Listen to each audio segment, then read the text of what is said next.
Bonjour à tous, je suppose que vous m'entendez et que vous me voyez. Je vais partager mon écran pour qu'on voit un peu les illustrations.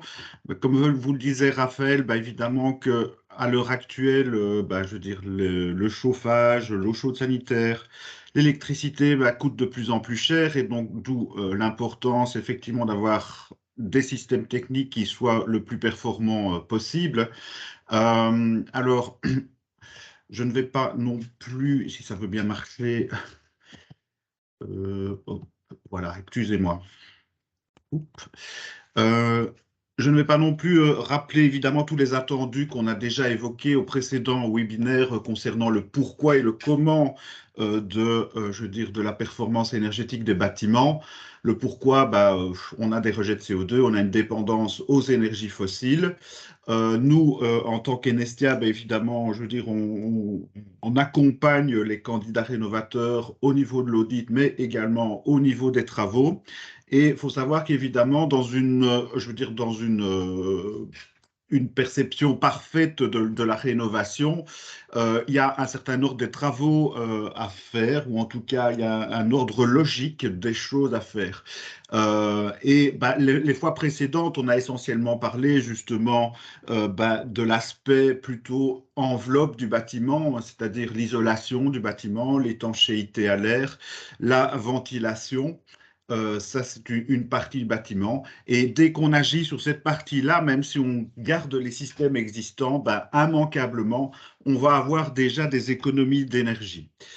Ça, c'est une première chose. Alors après, on a aussi parlé rapidement les fois dernières de tout ce qui était matériaux biosourcés, circularité. Disons que là, c'est plutôt rattaché finalement aux aspects enveloppe.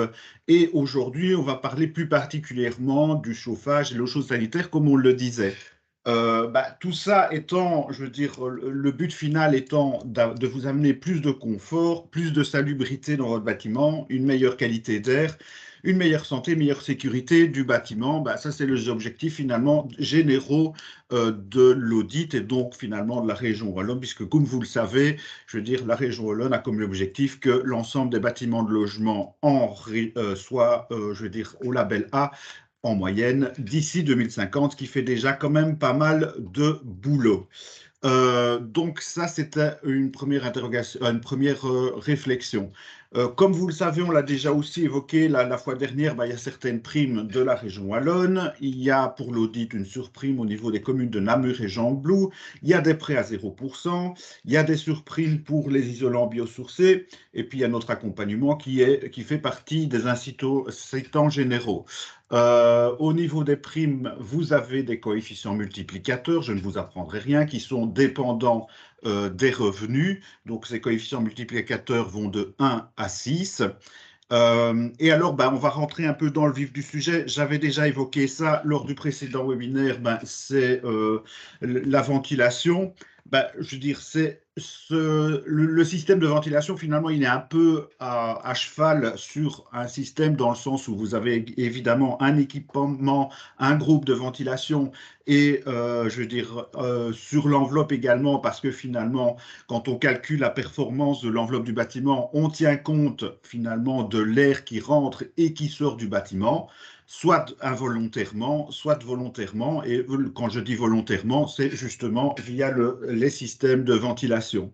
Alors, au niveau des choix de systèmes de ventilation, évidemment que dans un premier temps, la plupart des bâtiments que je visite ne sont pas équipés de systèmes de ventilation tels qu'ils sont imposés par les normes au niveau des bâtiments neufs. Alors, la question de la ventilation ne se pose pas tant que le bâtiment n'est pas un peu correctement isolé ni étanche à l'air. Elle ne se pose pas parce que, disons que les défauts d'étanchéité ou l'ouverture des fenêtres arrivent à compenser finalement, ou en tout cas à dissiper les polluants qui pourraient, je veux dire, être produits à l'intérieur du bâtiment.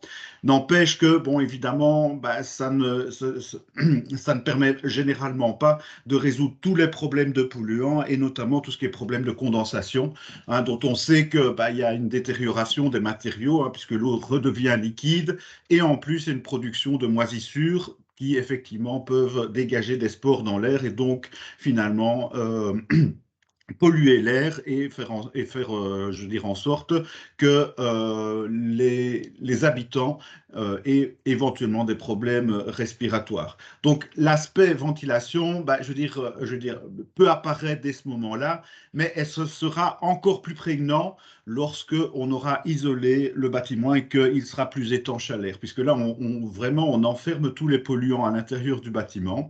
Et donc, je parlais de qualité d'air, ben, évidemment, c'est un aspect important. Hein. Il ne s'agit pas de se dire qu'on isole le bâtiment, on le rend étanche à l'air et qu'ensuite, je veux dire, finalement, ce bâtiment soit problématique pour la santé des gens.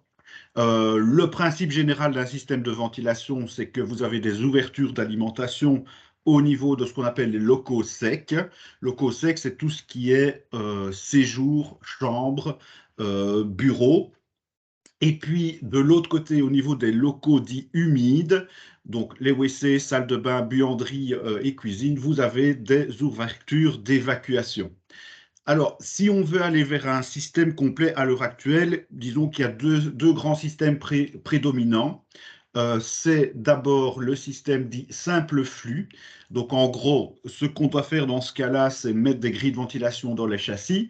Et puis, au niveau des locaux humides, on met soit un ventilateur centralisé qui récupère l'air au niveau de tous les locaux humides, soit des ventilateurs décentralisés, c'est-à-dire un ventilateur par local.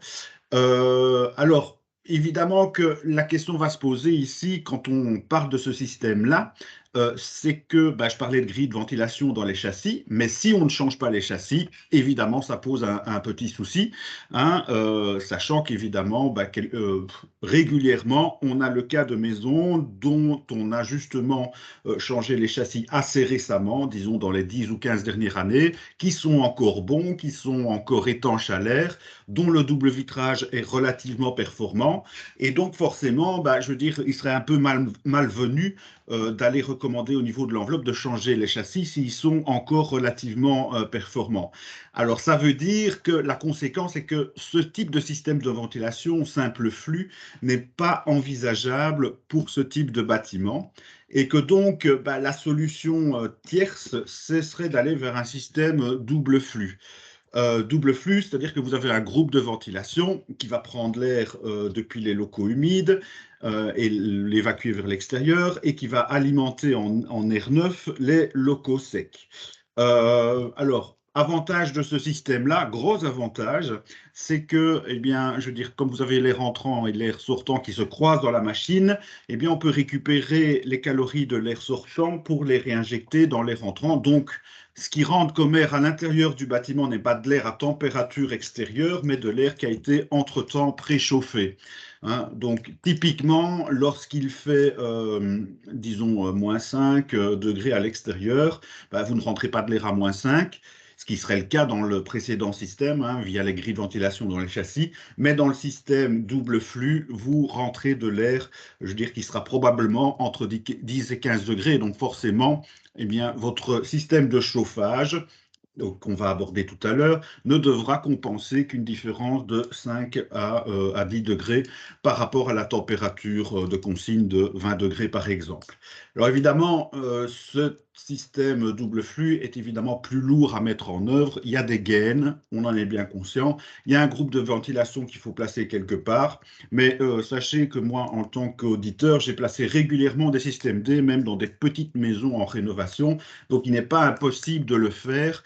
Hein, je veux dire, effectivement, d'aller mettre un système de ventilation dans une maison, ce n'est pas un problème technique particulier, bien qu'il faut évidemment trouver des solutions pour cacher les gaines éventuellement, pour les intégrer dans certaines parois ou ce genre de choses. Donc là, évidemment, on parlait des systèmes de ventilation, plus du point de vue finalement des groupes de ventilation, que ce soit en simple flux ou en double flux. Alors, on va descendre un peu dans notre petit schéma. Là, on se retrouve au niveau de tous les systèmes. Alors, vous avez, de manière assez typique, hein, je veux dire, d'expérience, ça fait 85% des bâtiments, eh bien, vous avez une chaudière qui produit du chauffage et qui, la plupart du temps, produit également l'eau chaude sanitaire.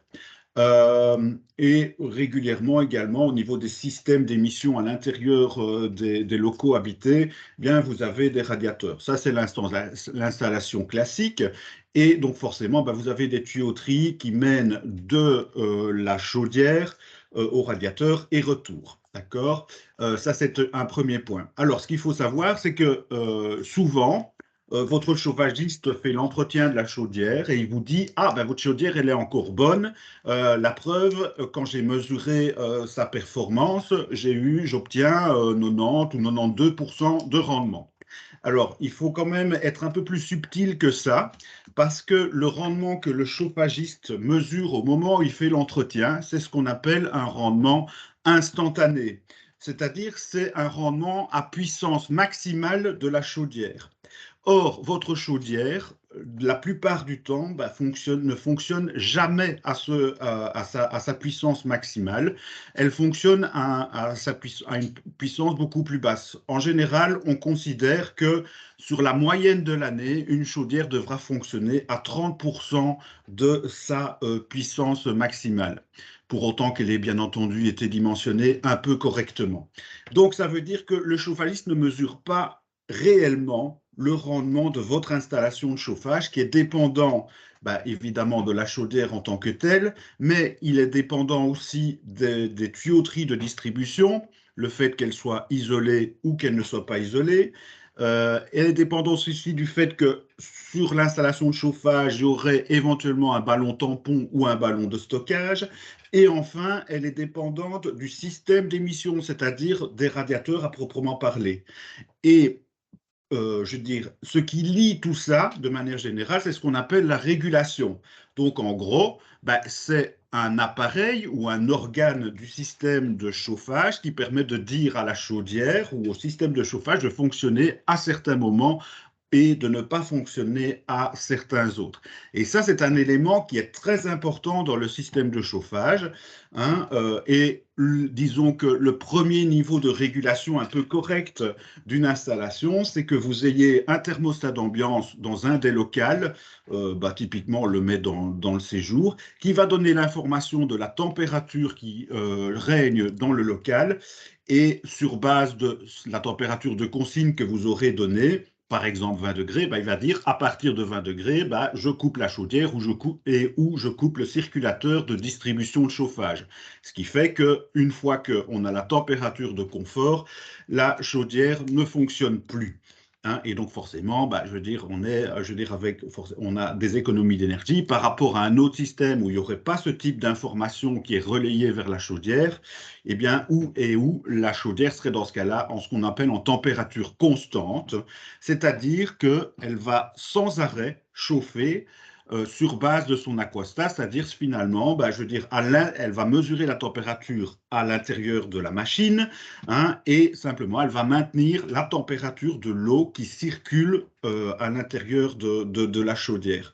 Donc évidemment, dans ce cas-là, consommer de l'énergie alors qu'il y a peut-être absolument aucun besoin à assouvir au niveau des locaux à chauffer. Donc là, c'est vraiment le cas le plus catastrophique. Et dans ce cas, le chauffagiste aura tout aussi bien pu mesurer et dire que la chaudière a un rendement de 90 à 92%. J'insiste là-dessus, hein, puisque lui, il ne mesure pas réellement le rendement global de l'installation.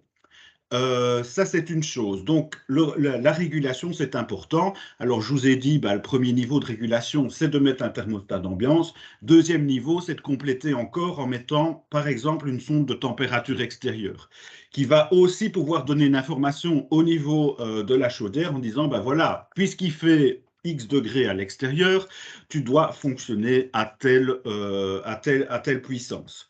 Et puis, évidemment, on a l'information interne qui dit, voilà, on a déjà atteint la température de consigne, donc il faut couper le chauffage. Et voilà, donc on a des informations complémentaires extérieures, intérieures, et on pourra dire qu'à ce moment-là, on serait dans un cas idéal où on pourrait réguler la température en température glissante, comme on dit. Bon, ça, c'est des données techniques chauffage, je ne vais pas trop m'étendre là-dessus, mais on voit un petit peu jusqu'où on pourrait aller, et justement, vous voyez qu'il y a des primes qui concernent justement l'amélioration des rendements de chauffage. Hein, et bah, c'est effectivement changer le type de régulation, c'est isoler les conduites, c'est améliorer diminuer par exemple la puissance du brûleur, c'est aussi mieux réguler les circulateurs, etc. Donc tout ça, ce sont des améliorations possibles pour lesquelles il y a des primes et on le voit ici en dessous. Ça, c'est une première chose. Et on voit ici les tuyauteries isolées, la thermostat d'ambiance, une vanne thermostatique. Bon, je dirais que dans 90% des cas, on a effectivement des radiateurs avec vanne thermostatique. C'est très, très courant, évidemment. Et ce qu'on voit là, c'est justement une sonde extérieure. Ça, c'est une chose, et à la limite, justement, l'amélioration de l'installation globale peut se faire sans même changer quoi que ce soit à l'installation, ou en tout cas à ne pas changer la chaudière. Ça, c'est disons, une première étape d'amélioration. Alors après, eh bien, on va se poser la question de savoir, OK, mais si on devait changer la chaudière, vers quel système de chauffage on irait, vers quel système de production de chauffage on irait? Alors, ici, il y a, disons, 4 grandes classes de systèmes possibles. Soit qu'on reste avec une chaudière à énergie fossile, genre une chaudière gaz ou une chaudière mazout. Ça, c'est le premier changement possible. Ou alors, on va vers une pompe à chaleur. Hein, et alors là, on verra qu'il y a entre guillemets 2-3 sortes de pompes à chaleur différentes, ou alors on va vers une chaudière biomasse, hein, c'est-à-dire une chaudière dont le vecteur énergétique serait du bois, du pellet, des copeaux ou ce genre de choses. Et puis, quatrième solution, même si c'est une solution un peu secondaire, c'est d'installer un poêle dit biomasse. Donc, de nouveau, c'est genre poêle à bois, poêle à pellet ou ce genre de choses. Alors, donc vous avez ces différentes solutions possibles. Maintenant, il faut voir aussi ce qui est disponible, disons, à proximité et plus particulièrement au niveau des chaudières classiques. Il est bien clair que si vous n'avez pas le gaz naturel au niveau de votre rue, c'est tout de suite plus compliqué de se raccorder au gaz naturel. Euh, et donc d'installer une chaudière, par exemple, condensation gaz, qui est une des chaudières qui est les plus performantes quand on reste avec des énergies fossiles. Maintenant, une solution alternative dans ce cas-là, c'est par exemple de mettre, je veux dire, une citerne à gaz, une citerne propane, hein, qui effectivement permettra alors l'installation d'une chaudière gaz condensation, par exemple. Alors, au niveau des chaudières à mazout, si on veut rester avec du mazout, là, on peut aller vers une classe de rendement supérieur en mettant une chaudière à mazout condensation. Il faut savoir que les chaudières mazout condensation, je veux dire, ont un rendement plus faible, donc elles sont moins performantes que les chaudières gaz condensation. Bon, c'est quelques pourcents, mais bon, ça compte évidemment. Hein, et donc, ça veut dire que finalement, non seulement la chaudière elle-même est plus chère à l'installation, mais finalement, je veux dire, en termes de consommation énergétique, on aura une consommation un peu supérieure avec les chaudières mazout, même condensation. Alors, ce qu'il faut savoir au niveau des primes, c'est que tant que vous restez avec des chaudières à énergie fossile, il n'y aura pas de primes. Hein. Pour avoir des primes, il faut alors passer vers soit des pompes à chaleur, soit des systèmes biomasse. Alors, au niveau système biomasse, donc comme je vous disais, il y a soit chaudière, soit poêle.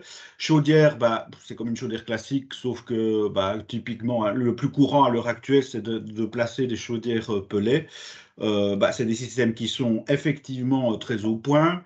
Il y a en plus des chaudières pelées à condensation, ça c'est assez récent, c'est depuis 4-5 ans que ça existe. Mais il faut savoir que les chaudières pelées existent quand même depuis plusieurs dizaines d'années et notamment ont commencé à faire leurs preuves en Autriche et en Allemagne depuis bien bien longtemps. Donc ce pas des systèmes qui sont tout à fait neufs quand même et c'est effectivement des systèmes qui sont performants. Donc vous voyez qu'ici, pour ce qui concerne la prime, c'est une prime prime de 1 000 €. Attention que ce que j'indique là comme montant, ce sont bien avec les montants pour les revenus les plus élevés. Donc, le coefficient multiplicateur est égal à 1. Si vous êtes plus bas que 97 700 € de revenus pour le ménage par an, eh bien, vous aurez au moins un coefficient multiplicateur de 2 et ça peut aller jusque 6. Donc, évidemment, ça rend tout de suite la prime plus intéressante. Alors, tant qu'à parler de biomasse, il y a aussi le cas des poêles biomasse. Alors, évidemment que si vous les chauffez juste avec le poêle, eh bien, il faut déjà que le bâtiment soit très très bien isolé et je dirais bien que ça ira aussi de pair avec l'installation d'un système de ventilation D avec échangeur de chaleur parce qu'évidemment, avec un poêle biomasse, on est quand même limité en puissance, c'est pas comme si c'était une chaudière. Et puis bon, au niveau régulation, c'est quand même pas aussi bon qu'une chaudière à proprement parler. Maintenant, au niveau des primes, vous pouvez très bien installer un poêle biomasse alors même que dans le même local, il y a aussi un système de chauffage central. Hein, et donc, ça pourrait faire, entre guillemets, je veux dire, une espèce de chauffage d'appoint. Voilà, ça c'est pour tout ce qui est biomasse. Alors maintenant, il me reste à parler finalement de tout ce qui est pompe à chaleur.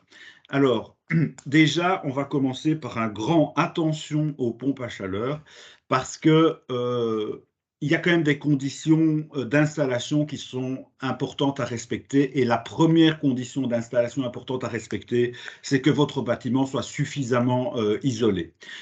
S'il n'est pas suffisamment isolé, eh bien, la pompe à chaleur ne sera pas mise dans des conditions optimum de fonctionnement parce que généralement, elle fonctionne bien quand la différence entre sa source extérieure de chaleur et finalement la température qu'elle doit injecter dans le bâtiment est la plus faible possible. Or, si votre bâtiment n'est pas isolé, ça demandera beaucoup de puissance pour chauffer le bâtiment et donc forcément, la pompe à chaleur devra distribuer de l'eau à température plus haute. Et donc, ça fera baisser ce qu'on appelle son coefficient de performance.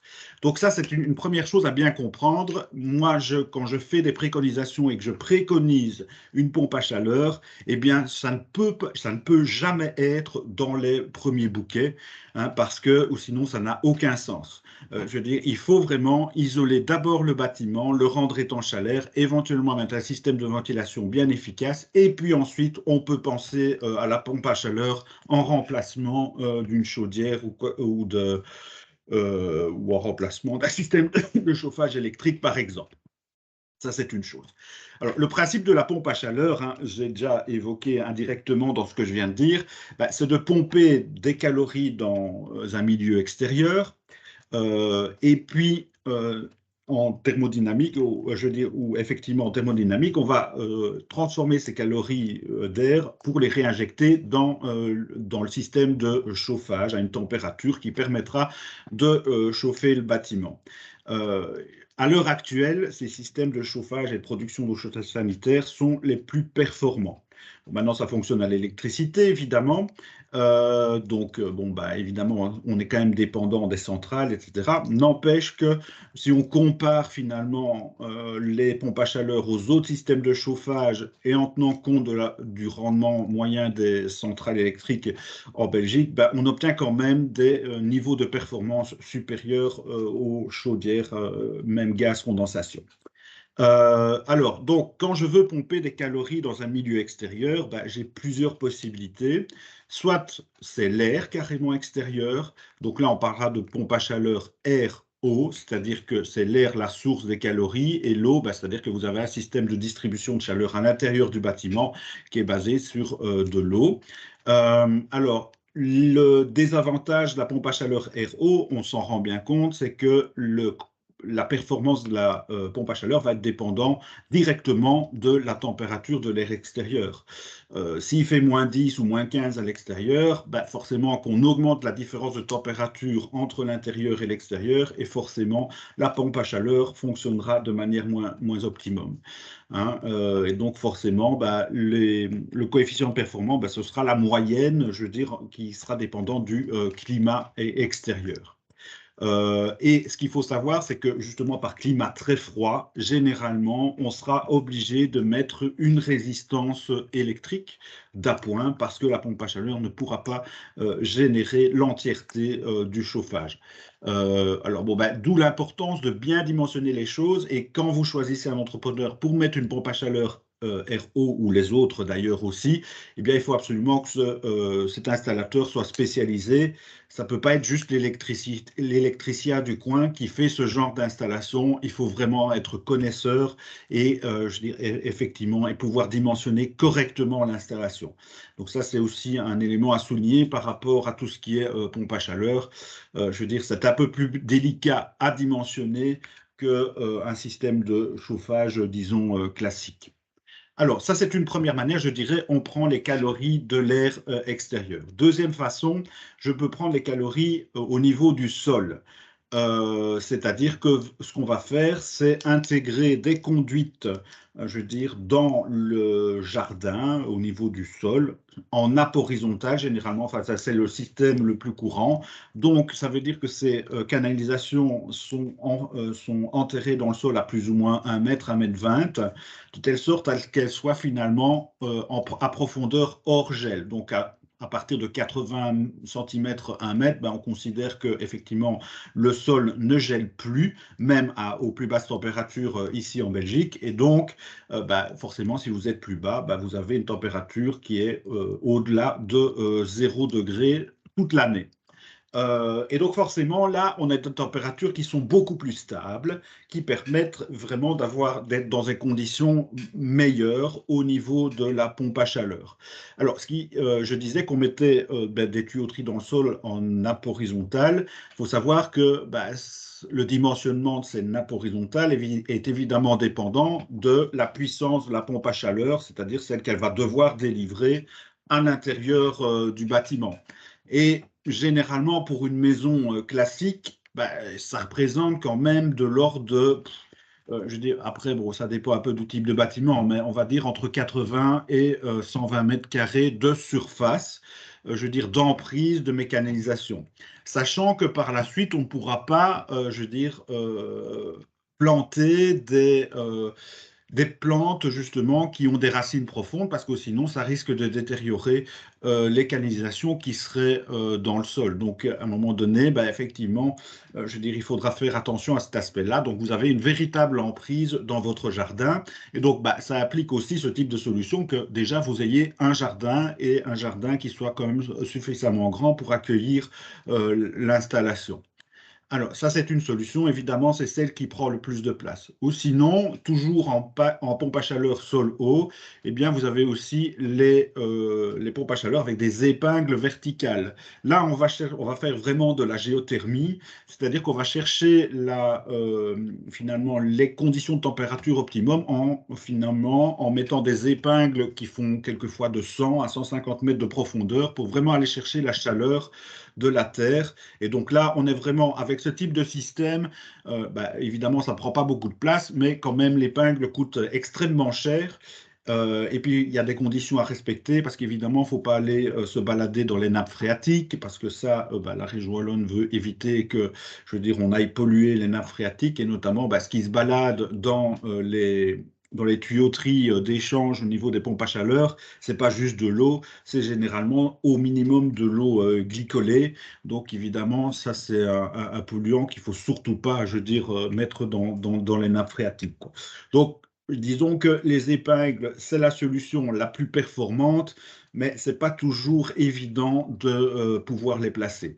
Alors après, on peut faire aussi du captage de chaleur dans des étangs, etc.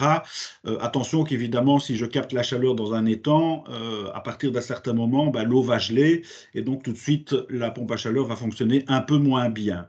Voilà, donc après, bah, vous pouvez en faire aussi dans un ruisseau, mais même chose, il faut quand même un certain débit pour ne pas commencer à refroidir le milieu dans lequel vous pompez vos calories. Donc voilà, vous avez un peu toutes les grandes catégories de systèmes de chauffage. Hein. Après, bon, je ne vais pas m'étendre sur le dimensionnement exact, je ne pense pas que ce soit l'objet ici. Hein. Je vous présente juste les grandes catégories. Généralement, en pompe à chaleur, hein, en rénovation, bah, on se contentera quand même de la pompe à chaleur RO parce que c'est quand même la plus facile à placer et la moins problématique au point de vue de l'installation. Parce qu'on se rend bien compte que quand on est dans le sol, je veux dire en nappe horizontale et qu'on a un bâtiment existant, c'est tout de suite un peu plus compliqué, ne fût-ce que pour amener les machines pour faire le terrassement à l'arrière du bâtiment ou dans le jardin. Donc effectivement, disons que la pompe à chaleur RO en rénovation est quand même un bon compromis. Alors, on a parlé des systèmes, mais évidemment, on peut penser aussi à tout ce qui est énergie renouvelable. Donc, de manière globale, il y a deux manières de créer de l'énergie à partir du soleil notamment. Eh bien, c'est d'abord en chauffant de l'eau, hein, donc ça, on parle des panneaux solaires thermiques, hein, donc un chauffe-eau solaire. Donc généralement, ce qu'on fait, bah, c'est qu'évidemment, ça va permettre de chauffer l'eau chaude sanitaire. Et donc, on va évidemment avoir moins besoin d'énergie pour produire cette eau chaude sanitaire. Donc forcément, là, on a l'énergie gratuite via le soleil. Vous voyez que sur le petit schéma à droite, on vous dit que bah, chaque surface de 1 mètre carré je veux dire, au niveau du sol, bah, reçoit de l'ordre de 1000 kWh, je veux dire, de puissance du soleil. Donc c'est évidemment super important et donc on aurait tout intérêt à effectivement, je veux dire, aller vers des systèmes qui permettent de récupérer cette chaleur gratuite. Alors, après, le système solaire thermique a l'inconvénient d'être quand même relativement cher, pour être tout à fait exact. Et comme on ne joue généralement que sur l'eau chaude sanitaire, qui est quand même une petite partie de la consommation chauffage, eau chaude sanitaire et électrique du bâtiment, évidemment, on est limité finalement, je veux dire, en termes de gains énergétiques purs. En plus du fait que généralement, on est obligé de légèrement les sous-dimensionner, c'est-à-dire qu'il ne faut pas les dimensionner en fonction des conditions critiques, genre bah, quand il fait, je veux dire, l'hiver, je veux dire, quand le soleil ne donne pas bien dessus, mais plutôt en conditions un peu moyennes, parce que sinon, ça veut dire qu'en été, bah, ils sont largement surdimensionnés, et alors on perd du rendement d'installation, et finalement, vous avez payé pour pas grand-chose, puisqu'alors, il va y avoir surproduction en été, et en hiver, ben, on sera tout juste, quoi. Donc, généralement, on considère que la fraction que peut produire des panneaux solaires thermiques, c'est de l'ordre de 60 à 65% de la quantité d'énergie nécessaire pour la production d'eau chaude sanitaire. Ça, c'est pour évidemment le chauffe-eau solaire. Alors, ce qui devient évidemment de plus en plus courant, si pas, je veux dire, si pas plus que ça, je veux dire, quasi tout le monde en met maintenant, c'est l'autoproduction d'électricité via des panneaux solaires photovoltaïques. Alors, de ce côté-là, bah, je veux dire, c'est très très courant. Alors, moi, ce que j'ai de temps en temps, ce sont des clients qui me disent, je vais mettre des panneaux solaires photovoltaïques pour commencer, mais et c'est tout. Mais seulement quand on regarde leur toiture, bah, c'est des vieilles ardoises, etc. Donc là, faut que je mette le haut là en disant, écoutez, c'est bien de mettre des panneaux solaires photovoltaïques, mais il faudrait peut-être penser à refaire la toiture avant, sinon, ben, quand on devra refaire la toiture réellement parce qu'il y aura de véritables problèmes, eh bien, je veux dire, vous allez devoir démonter les panneaux et c'est quand même pas, je veux dire, de la rigolade. Il faut remonter sur la toiture et à la limite, même au point de vue sécurité, il faut vraiment prendre de grosses précautions quand on démonte des panneaux solaires photovoltaïques parce qu'évidemment, on fabrique de l'électricité en continu, donc vous pourriez créer des arcs électriques qui pourraient vous griller en un instant. Donc ça, c'est une chose. Après, bah, il y a évidemment tout le dimensionnement qui rentre en ligne de compte, bah, savoir quelle est l'orientation de la toiture, sa pente, etc., va jouer son rôle au niveau de la performance des panneaux. Et alors, bah, faut avoir un peu une valeur cible, se dire, tiens, avec ces panneaux solaires, qu'est-ce que je vais compenser comme consommation? Est-ce que c'est ma consommation électrique domestique? Bah, typiquement tout ce qui est électroménager, lampes, informatique, etc.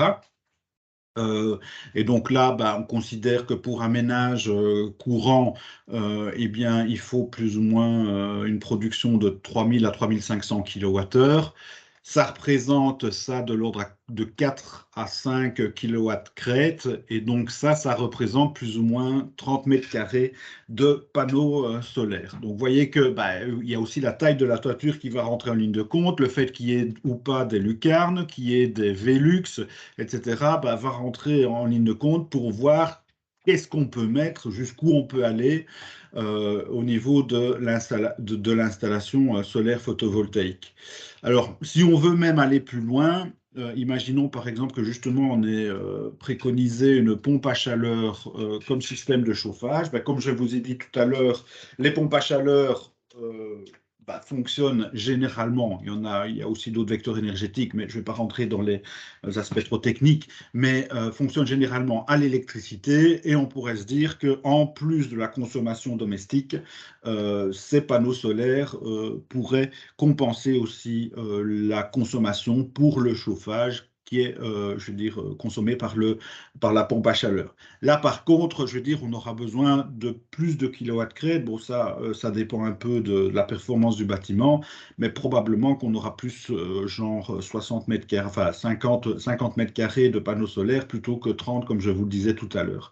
Donc là, évidemment, c'est un surdimensionnement qu'il faut faire. C'est un calcul un peu plus délicat qu'il faut faire au niveau de l'installation. Alors, comme vous le savez, l'installation va renvoyer de l'électricité sur sur le réseau, pardon. Vous avez des taxes qui vont vous être imposées. Il faut savoir qu'à terme, il risque d'y avoir même des tarifs différents à l'entrée et la sortie de votre compteur, c'est-à-dire que vous payerez votre électricité qui vient du réseau à un tarif X, mettons par exemple 0,04, et que quand vous renvoyez de l'électricité sur le réseau, eh bien, vous la renvoyez au prix de un tiers de ça, c'est-à-dire plus ou moins 0,015 ou quelque chose comme ça. Et donc forcément, c'est tout de suite moins intéressant d'aller renvoyer de l'électricité sur le réseau, d'où l'importance petit à petit d'aller vers des systèmes où on autoconsommerait l'électricité produite et où éventuellement on mettrait une batterie qui permettrait évidemment de consommer cette électricité-là, ou en tout cas de la stocker à l'intérieur du bâtiment. Savoir que, bon, ça c'est toujours dans les cartons de la région wallonne, mais en Flandre, c'est déjà d'actualité. Les Flamands qui ont des panneaux solaires photovoltaïques sont tous en train de s'exciter à essayer justement d'acheter des batteries qui leur permettra d'autoconsommer leur électricité plutôt que de renvoyer l'électricité vers le réseau. Voilà pour les panneaux solaires photovoltaïques. Donc ici, je fais le résumé de tout ce qu'on a dit finalement dans les webinaires précédents, mais celui-ci aussi. Hein. Le but du jeu, c'est d'avoir plus de confort, de salubrité, de qualité d'air intérieur, améliorer la santé, améliorer la sécurité du bâtiment, ce qui va avoir pour conséquence qu'on va consommer moins d'énergie, qu'on aura moins de dépenses, qu'on sera moins producteur de gaz à effet de serre et qu'on polluera moins la planète. Donc finalement, tous les avantages qu'on va avoir, nous, je veux dire, au niveau de l'amélioration de notre bâtiment, vont indirectement, je veux dire, avoir des conséquences aussi sur la planète. Dans notre cas, nous, on rénove une ancienne ferme divisée en 2 habitations.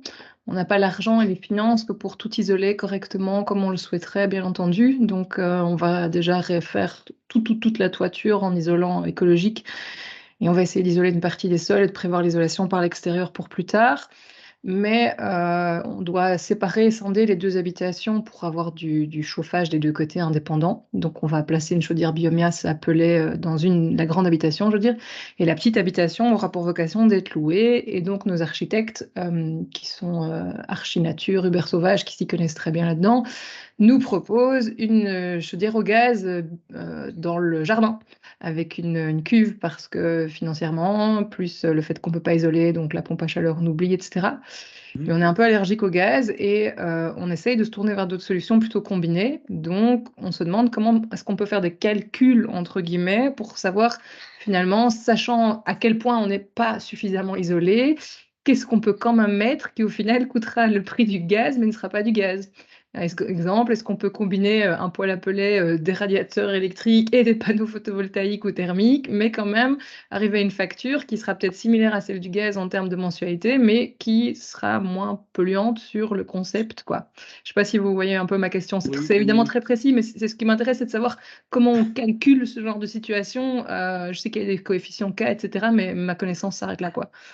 C'est-à-dire Ouais. que, en fait, je veux dire, le premier élément de réponse, c'est qu'évidemment, enfin, comme vous le dites, il y a le coefficient K, mais finalement, il y a surtout l'enveloppe générale du bâtiment qui va générer, finalement, qui va permettre de calculer la puissance exacte de chauffage nécessaire dans le bâtiment. Il est bien clair que si vous avez juste la toiture et le sol qui sont isolés, ben, il reste tous les murs. Je veux dire, donc forcément, il faudra une puissance supérieure que si on a un bâtiment entièrement isolé. Au passage, je vous dirai bonjour à Hubert Sauvage de ma part parce que je le connais bien. Donc voilà. Donc, alors, répondre à votre question là est assez compliqué. Parce que moi, j'ai tendance à dire que enfin, les systèmes combinés, c'est bien, mais j'ai tendance à essayer de simplifier les choses parce qu'au niveau finalement du fonctionnement, les systèmes combinés deviennent vite des usines à gaz. Ça, c'est une chose. Alors, au niveau, je dirais, je vais répondre un peu séparément pour chacun des éléments que vous évoquiez, hein, mais après, ça permettra peut-être de faire une synthèse. Au niveau de tout ce qui est chauffage électrique. Ce qu'il faut savoir, c'est que bah, on pourrait se dire que localement, ça a l'air assez performant, puisque quand j'ai un radiateur électrique, bah, je rentre 1 kWh de chaleur dans le radiateur et j'en sors plus ou moins 1 kWh d'énergie thermique à l'intérieur du bâtiment. Donc jusque-là, ça a l'air d'aller, sauf que hein, en termes finalement d'utilisation de ressources, il ne faut pas oublier que ce sont les chaudières qui utilisent les ressources terrestres, les chaudières, les centrales, je dis bien, les centrales électriques qui utilisent les ressources, et que là, vu qu'elles ont un rendement de 40%, bah forcément, bah, à chaque kilowattheure que vous consommez à l'intérieur du bâtiment, vous en avez 2,5 au niveau des centrales.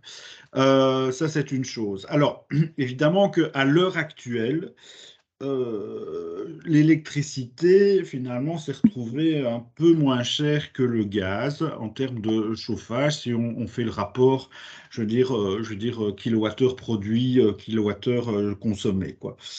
Parce que le gaz a augmenté de manière, disons, presque exponentielle, quoi.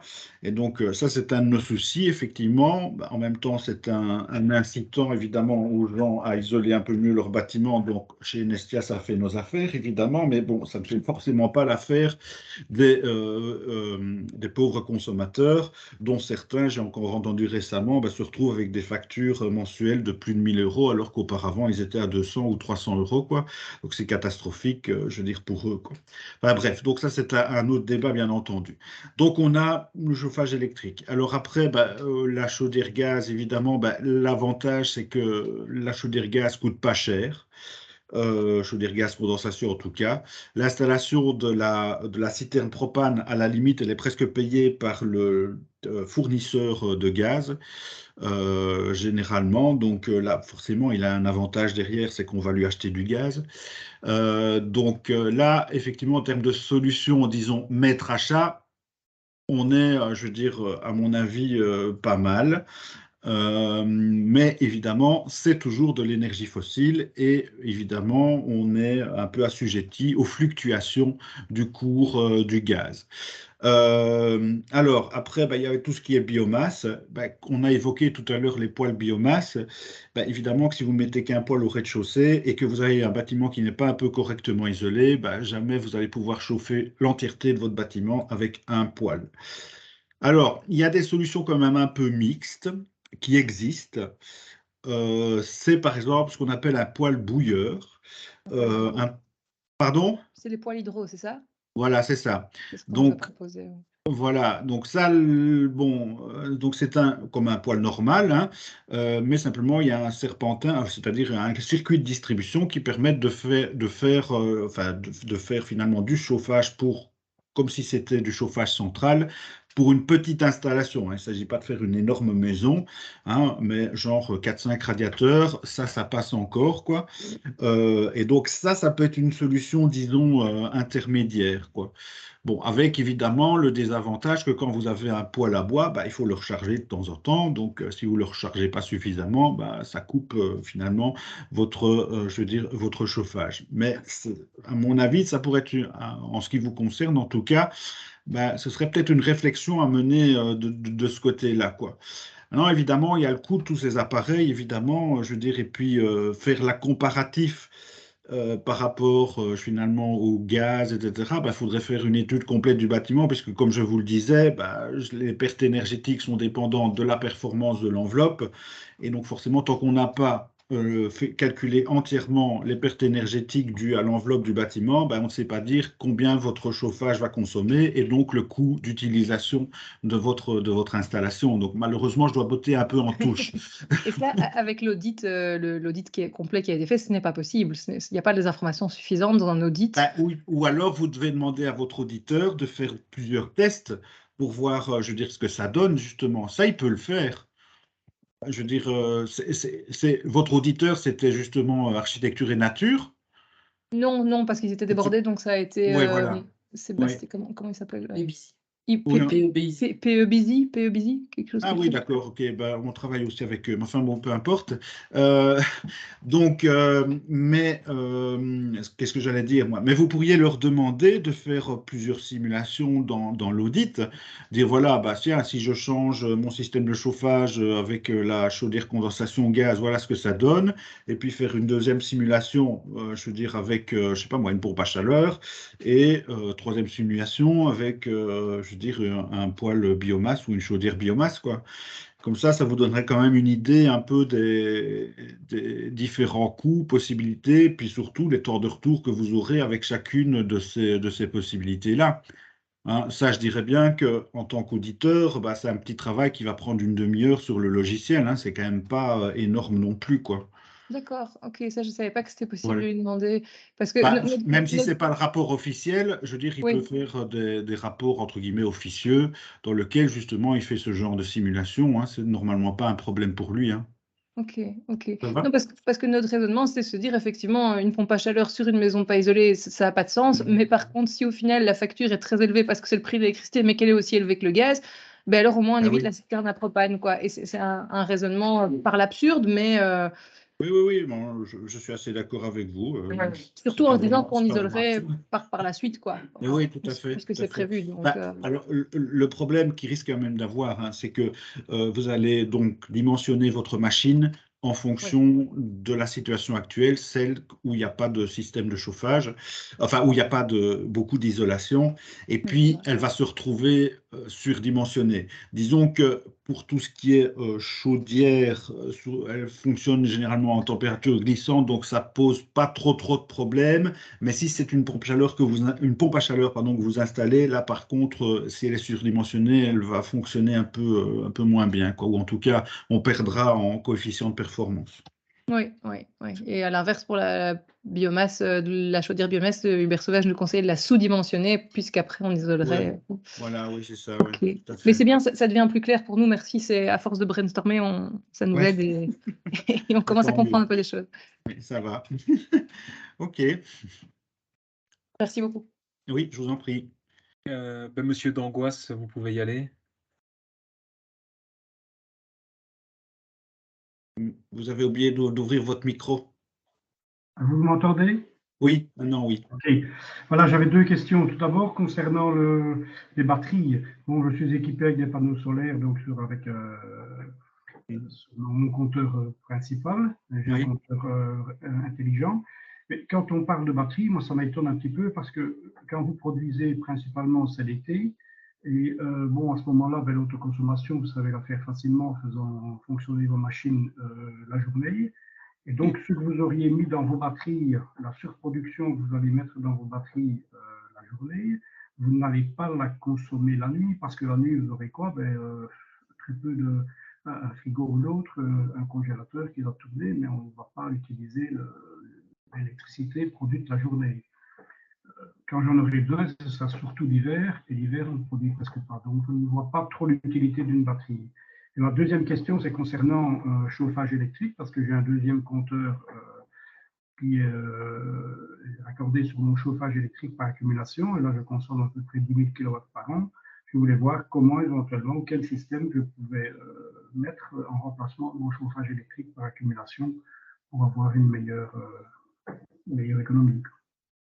Alors, au niveau des panneaux solaires photovoltaïques, vous avez raison sur le fond, bien entendu. Je veux dire, il s'agit, je veux dire, même si même on ne met pas de batterie, il s'agit effectivement d'essayer d'optimaliser finalement la production, je veux dire, ou en tout cas de synchroniser la production des panneaux solaires avec les consommations internes du bâtiment. Maintenant, c'est pas toujours possible, et même si on synchronise ces consommations, notamment en été, il y aura en fonction du dimensionnement des panneaux solaires, il est possible qu'il y ait une surproduction par rapport à la consommation interne, et donc forcément la surproduction, vous y perdez, puisque elle vous sera payée au tiers du prix de l'électricité que vous consommez, qui viendrait du réseau. En plus, bon, évidemment, je suis d'accord avec vous pour dire que, effectivement, on a, je veux dire, on a des consommations la nuit qui sont plus faibles. Enfin, ça dépend comment on utilise ces appareils, bien entendu, mais notamment en hiver, la nuit est plus longue. Donc, ça veut dire que, forcément, il y a plus d'éclairage. Il y a, je veux dire, quand on va utiliser la cuisinière, qui est quand même un gros consommateur d'électricité, eh bien, l'hiver, je ne rechargerai pas mes batteries puisque je n'aurai pas de production. il y a là quand même la journée, hein. Et Oui, je veux dire, c'est très peu. Hein. ça diminue, oui, ça diminue évidemment, mais vous produisez quand même, et généralement, je veux dire, ça vous permet quand même de compenser une partie de votre consommation, quoi. Mais c'est clair que, j'ai dit, au-delà de mettre des systèmes sophistiqués, il faut aussi adapter nos propres modes de fonctionnement pour optimaliser finalement l'utilisation des systèmes à énergie renouvelable. Ça, c'est clair.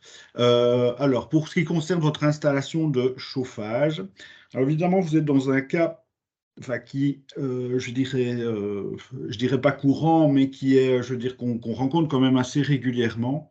Parce qu'évidemment, si vous avez un système de chauffage électrique et que vous voulez le remplacer pour un système de chauffage plus performant, il n'y a pas 26 000 solutions, quoi.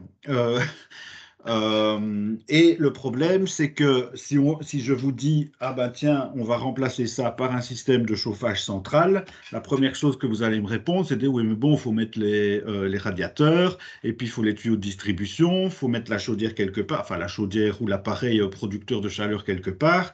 Et donc, on va vite se retrouver évidemment avec des travaux qui sont importants. Et puis là, vous devez installer une installation complète, alors que quand vous avez déjà un système de chauffage central dans le bâtiment, à la limite, il suffit de changer le producteur pour déjà améliorer quand même pas mal de choses, quoi, même en gardant les canalisations et le système d'émission identique. Donc, c'est toujours un peu compliqué ce genre de cas de figure. J'ai pas de réponse a priori parce que le problème c'est que alors après il y a aussi, enfin on le disait tout à l'heure, l'optimisation des panneaux solaires photovoltaïques. Le problème des accumulateurs, c'est qu'ils accumulent la nuit, là où vos panneaux solaires photovoltaïques ne fonctionnent pas du tout. Et ce serait bien. Enfin, j'ai déjà eu le cas dans une maison où la dame, elle se plaignait justement que ça ne fonctionnait pas bien, qu'elle avait quand même une grosse consommation d'électricité, mais c'était logique, malgré ces panneaux solaires photovoltaïques, tout simplement parce que ces accumulateurs ponctionnaient l'électricité la nuit quand les panneaux solaires photovoltaïques ne fonctionnaient pas. Et donc, c'était une grosse puissance alors que les panneaux solaires ne fonctionnaient pas. Et si on les met évidemment à fonctionner le jour, tout de suite, ça fonctionne moins bien puisqu'ils accumulent la chaleur et ils ne restituent pas la chaleur, ou en tout cas, ils restituent plus lentement la chaleur à l'intérieur du bâtiment. Donc là, je veux dire, après, on pourrait se dire, on remplace ça par un ou plusieurs poêles, mais de nouveau, on va être limité par leur puissance, etc., comme on le disait à l'instant. Et donc, effectivement, on est vraiment dans un cas de figure où l'auditeur se pose des questions existentielles, avec le client d'ailleurs aussi. Je dirais bien que malheureusement ou heureusement, le système de chauffage central est quand même le système qui sera plus performant, généralement, qui permettra de quand même diminuer la consommation. Mais on parle de nouveaux systèmes, de nouveaux types de radiateurs, avec d'autres types d'accumulation. Est-ce que c'est plus performant ou pas? Non. En fait, je veux dire, c'est du pur marketing. En fait, c'est le même principe, hein. Alors, ils disent que c'est du rayonnement, etc. Mais je veux dire, déjà, vos radiateurs électriques, c'est déjà partiellement du rayonnement, comme tous les radiateurs d'ailleurs, hein. Je veux dire, radiateur, c'est rayonnement, hein. C'est la même racine latine. Donc, je veux dire, après, on vous promet monts et merveilles en disant que ça consomme 3 fois moins. Enfin, j'ai déjà vu des pubs, mais je ne vais pas être vulgaire, hein, mais c'est de la blague. Voilà, donc je ne pense pas que vous ayez un gain énergétique important avec ce type de système. Maintenant, je veux dire, il faut voir aussi comment vos radiateurs sont régulés. Est-ce que c'est une régulation électronique? On pourrait être un peu plus fin. Mais bon, le résultat va pas être, je veux dire, très probant à mon sens, quoi. Ok. Voilà. Merci. Désolé pour la réponse de Normand. Oui. Enestia fait des audits aussi? Oui, donc Enestia, en fait, justement, on est une plateforme de rénovation énergétique. Ce qu'on fait, c'est qu'on fait de l'accompagnement audit. Donc là, j'ai justement faire un audit et je veux dire, enfin, comme normal, mais avec quelques petits points supplémentaires, quelques avantages supplémentaires. Et puis, on fait aussi ce qu'on peut faire aussi, c'est un accompagnement en travaux, c'est-à-dire que on a l'audit, c'est bien, mais on peut faire l'étape supplémentaire qui est de vous accompagner dans le choix des entrepreneurs, dans le suivi des travaux et les demandes de primes au moment des travaux, hein, ce qui permet d'avoir vraiment, je veux dire, un suivi tout le long du processus et qui facilite les demandes de primes et généralement déstresse les clients. Donc, n'hésitez pas à nous contacter si jamais, hein. C'est parce que j'avais fait la demande à un auditeur, je ne savais pas qu'Enestia faisait de l'audit aussi. Voilà. Oui, mais pas de souci, hein. Okay. Votre auditeur va bien travailler aussi, je suppose, hein. Ah, non, il n'est pas encore venu, c'est pour l'année prochaine. Donc, ah, voilà, d'accord. Il n'y a encore rien de fait. Ouais. Ok, Merci. je vous en prie. Je vois que M. Cox a aussi une question. Oui, ma question porte plutôt sur la production d'eau chaude sanitaire. On voit d'habitude donc un système complet avec la chaudière et puis le ballon d'eau chaude qui se met derrière la chaudière quelque part. Qu'en est-il en fait des systèmes de production instantanée? Est-ce intéressant, ne l'est-ce pas? Parce que, bon, ici, chez nous en tout cas, donc on a une chaudière gaz et un ballon d'eau chaude, et finalement, durant toute la période estivale, on n'avait absolument pas besoin de chauffage, mais il fallait tout de même de l'eau chaude sanitaire. Et donc, je me demande si un système comme précédemment, ou ça existe peut-être toujours, genre Bulex, si ça ne peut pas suffire quand on est, en tout cas, une cellule familiale peu nombreuse. Donc, voilà. Est-ce que vous pouvez peut-être nous éclairer à ce sujet-là? Effectivement, je n'ai pas évoqué ce problème, enfin pas ce problème, mais cet aspect de liaison entre l'eau chaude sanitaire et le chauffage. Parce que justement, on peut déjà se faire une première réflexion, c'est que lorsqu'on isole un peu correctement son bâtiment, forcément la chaudière devra être moins puissante, mais par contre, elle sera toujours liée à l'eau chaude sanitaire où là, il y a besoin d'une certaine température qui demandera une certaine puissance. Et dans les bâtiments modernes, généralement, on se retrouve finalement avec une puissance pour la production d'eau chaude sanitaire qui est supérieure à la puissance pour le chauffage, ce qui pose quand même quelques questions parce que, évidemment, si on dimensionne en fonction de l'eau chaude sanitaire, eh bien, on surdimensionnera la chaudière, ce qui est quand même un peu délicat. Donc, de plus en plus, ce qu'on fait, c'est qu'on découple les deux. Effectivement, c'est une bonne réflexion en se disant qu'on a un appareil qui fait juste du chauffage et un autre appareil qui fait juste l'eau chaude sanitaire. c'est une première solution et typiquement, on pourrait très bien avoir, une chaudière gaz comme vous avez, elle continue à faire le chauffage et puis d'un autre côté, au lieu d'avoir un ballon qui est raccordé sur la chaudière, on pourrait par exemple avoir un ballon, pardon, thermodynamique. C'est une autre solution aussi, donc c'est-à-dire que c'est une pompe à chaleur, mais qui ne fait que de l'eau chaude sanitaire. C'est une solution possible. Ou, comme vous le dites aussi, on pourrait avoir, je veux dire, l'équivalent d'un Bulex, c'est-à-dire un petit chauffe-eau, je veux dire, pour l'eau chaude sanitaire qui fonctionnerait en instantané. Donc là, il n'y a plus de stockage et donc forcément, il y a beaucoup moins de pertes. Alors, dans ce genre de cas de figure, ce qu'il faut savoir, c'est que lorsque vous avez une chaudière gaz, puisque là on est plus dans des simulations, je dirais gaz, les petites chaudières gaz pour l'installation qu'on met dans les bâtiments moyens à l'heure actuelle, qui bon, pour des cellules unifamiliales, je veux dire relativement 4-5 personnes max, eh bien, peuvent faire de l'eau chaude en instantané.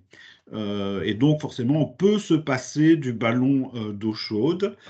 Donc forcément, on a moins de pertes de ce côté-là. Et je veux dire, on a effectivement une production d'eau chaude juste quand il faut. Hein, et forcément, en été, la chaudière automatiquement détecte qu'on est en été. Et donc, elle ne fonctionne qu'au moment où il y a besoin d'eau chaude sanitaire. Et donc, il y a quand même un gain énergétique assez important. Alors, ce qu'il faut faire attention dans tout ce qui est production d'eau chaude sanitaire, c'est la distance entre l'appareil producteur et les différents points de puisage. Donc ça, c'est quelquefois un petit, je veux dire, un petit bémol. Parce qu'évidemment, si vous avez plusieurs mètres de canalisation entre le producteur et le point de puisage, mettons par exemple un lavabo, une baignoire, quelque chose comme ça, qui est à l'autre bout du maison 2 étages plus haut, forcément, vous avez plus de pertes énergétiques. Pourquoi? Parce que quand vous faites un appel, je veux dire, au niveau de votre point de puisage, il y a tous les tuyaux qui doivent se vider avant que vous ayez réellement de l'eau chaude. Hein, et donc forcément, plus le point de puisage est loin, plus ça va diminuer, je dis bien, le rendement de distribution de l'eau chaude sanitaire. Donc ça, c'est important. Mais évidemment, dans les bâtiments à rénover, il y en a quelquefois, évidemment, pas le choix, quoi. Voilà, donc ça, c'est un peu les différents aspects. Mais effectivement, l'eau chaude en instantané peut être une bonne solution, quoi. Je veux dire, dans des cas de figure où, justement, on essaie de décentraliser chauffage et eau chaude sanitaire. Ok, merci. Donc, puis ça à explorer, quoi. Voilà. Merci. Bonjour. J'ai une question par rapport aux panneaux solaires. Oui. Il me semble avoir lu, mais c'est peut-être pas des sources fiables, que le coût réel climatique de fabrication d'un panneau solaire dépasse largement l'économie faite par le panneau solaire. Donc, en gros, on exporte un peu nos émissions carbone, même largement de ce que j'ai lu. Alors, c'est peut-être plus d'actualité, c'est peut-être vieux. Je ne sais pas. J'ai une question par rapport à ça, parce qu'on en parle tellement et on ne parle jamais de ça, donc je me dis... vous avez raison. Hein. Je veux dire, effectivement, si on voulait, je veux dire, comparer réellement les choses, eh bien, il faudrait se poser cette question finalement des énergies grises, de la performance environnementale, plutôt que juste la performance énergétique. Donc, c'est clair que là, il y a des bémols, mais je dirais bien que vous disiez qu'on externalisait la production ailleurs, etc. Je dirais la plupart des objets que nous avons dans notre salon et dans nos bureaux sont produits ailleurs, hein, même s'ils sont très performants. Hein. Les ordinateurs sont censés être performants et nous faciliter les choses, être plus performants que d'avoir des montagnes de papier ou ce genre de choses, et ils calculent mieux qu'une calculette ou ce qu'on fait à la main. Mais évidemment, ce qu'il y a derrière, c'est qu'il y a des serveurs et puis en plus, ils doivent être produits, généralement, ils sont produits à l'autre bout de la planète. C'est évidemment la même chose pour les panneaux solaires photovoltaïques. Maintenant, je dois dire que j'ai pas les renseignements que vous avez là, mais probablement qu'effectivement, ça ne doit pas être tout à fait faux, parce qu'on a le même genre de réflexion, par exemple, pour les véhicules électriques, hein, ou partiellement électriques. Je dirais bien que c'est encore pire pour les véhicules, je veux dire, électriques, dans le sens où là, il y a vraiment une descente. Enfin, finalement, on ne fait que changer, enfin que modifier la localisation de la pollution, puisque si on recharge une voiture électrique, ben, cette voiture électrique, enfin cette électricité doit être produite au niveau des centrales, hein, qui, comme on l'a dit tout à l'heure, ben, polluent pas mal vu qu'elles ont un rendement quand même un peu catastrophique. Voilà, ça c'est une chose. Alors pour les panneaux solaires photovoltaïques, ben, évidemment qu'il faut les produire. Je dirais comme tous les je veux dire, les technologies à l'heure actuelle, ben, il y a évidemment des matériaux qui ne sont pas tout à fait neutres, qui posent des problèmes même au niveau de leur extraction. Parce que, je veux dire, quand on va chercher certains minéraux ou ce genre de choses, forcément, il faut faire des trous. Et quelquefois, ces trous sont énormes et ça pollue à crever parce que, bon, il faut nettoyer les terres. Enfin, bon, je veux dire, on a des rejets de mercure ou ce genre de choses. Donc, en dehors même, finalement, du coût, je veux dire, disons, financier, il y a un coût environnemental et je dirais, dans certains cas même humain, qui peut être problématique. Maintenant, vous dire, je veux dire, de manière précise, à l'heure actuelle, je veux dire, le gain ou le pas gain des panneaux solaires photovoltaïques, malheureusement, je n'ai pas lu d'article en ce sens-là récemment, donc je ne sais pas vous répondre précisément. Mais même concernant le gain, du coup. Pardon? Même concernant le gain, vous n'avez pas lu l'article non plus qui disent qu'au final, on est gagnant. On le dit et on le répète parce que c'est-à-dire on regarde au bout de notre nez, mais...